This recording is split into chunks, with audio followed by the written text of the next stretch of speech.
Operation सिंदूर को 1 साल पूरे हो गए हैं। एक तरफ इस दौरान हुई शहादत को याद किया जा रहा है, दूसरी तरफ कर्नल सोफिया कुरैशी पर मध्य प्रदेश सरकार में मंत्री और बीजेपी नेता विजय शाह की टिप्पणी एक बार फिर सुर्खियों में आ गई है।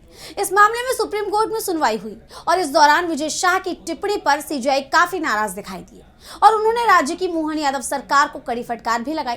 क्या कुछ हुआ सुनवाई के दौरान और क्या है पूरी खबर, जानेंगे इस रिपोर्ट में। साल 2025 में हुए ऑपरेशन सिंदूर के दौरान इंडियन आर्मी की कर्नल सोफिया कुरैशी पर मध्य प्रदेश सरकार में मंत्री और बीजेपी नेता विजय शाह ने विवादित बयान दिया था। अब उसे लेकर सुप्रीम कोर्ट ने कड़ी टिप्पणी की है। कर्नल सोफिया कुरैशी पर विवादित बयान देने के मामले में मंत्री विजय शाह के खिलाफ सुप्रीम कोर्ट में सीजेआई सूर्यकांत ने नाराजगी जताई।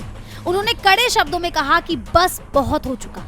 इस मामले में सुप्रीम कोर्ट में सुनवाई के दौरान मध्य प्रदेश सरकार की तरफ से पेश हुए सॉलिसिटर जनरल तुषार मेहता ने विजय शाह का बचाव करते हुए कहा कि एसआईटी ने एक स्टेटस रिपोर्ट दाखिल की है, अब हम मंजूरी का इंतजार कर रहे हैं। शायद उनके यानी शाह के बयान को गलत समझा गया है, वो महिला अधिकारी की तारीफ करना चाहते थे। इस पर कड़ी टिप्पणी करते हुए सीजेआई सूर्यकांत ने कहा, ये सिर्फ दुर्भाग्यपूर्ण नहीं था, ये बेहद दुर्भाग्यपूर्ण था।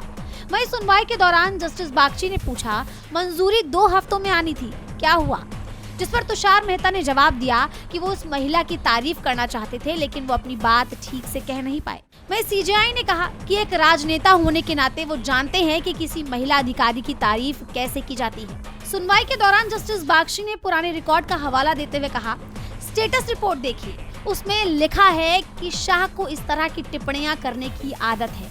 वहीं सीजेआई सूर्यकांत ने सुनवाई के दौरान कड़ी टिप्पणी करते हुए कहा कि अब बस हमारे आदेश का पालन कीजिए, बहुत हो गया। सबसे पहले तो उन्हें माफी मांगनी चाहिए थी। उन्होंने ऐसा तब किया जब हमने इस मामले का संज्ञान लिया।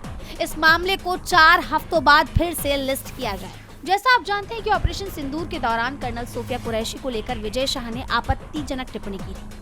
उन्हें आतंकियों की बहन बताया था। इस बयान के बाद मंत्री पर केस दर्ज किया गया था, लेकिन मुकदमा शुरू नहीं किया गया। इस मामले में जनवरी में भी सुनवाई हुई थी। उस वक्त सुप्रीम कोर्ट में चीफ जस्टिस सूर्यकांत ने साफ शब्दों में कहा था कि अब माफी मांगने में बहुत देर हो चुकी है और इस तरह की माफी भी स्वीकार्य नहीं हो सकती। वहीं अब एक बार फिर इस पर कोर्ट ने सख्त रुख अपनाया है, जिससे मंत्री समेत पूरी बीजेपी सवालों के घेरे में आ गई है। डीबी लाइव की रिपोर्ट।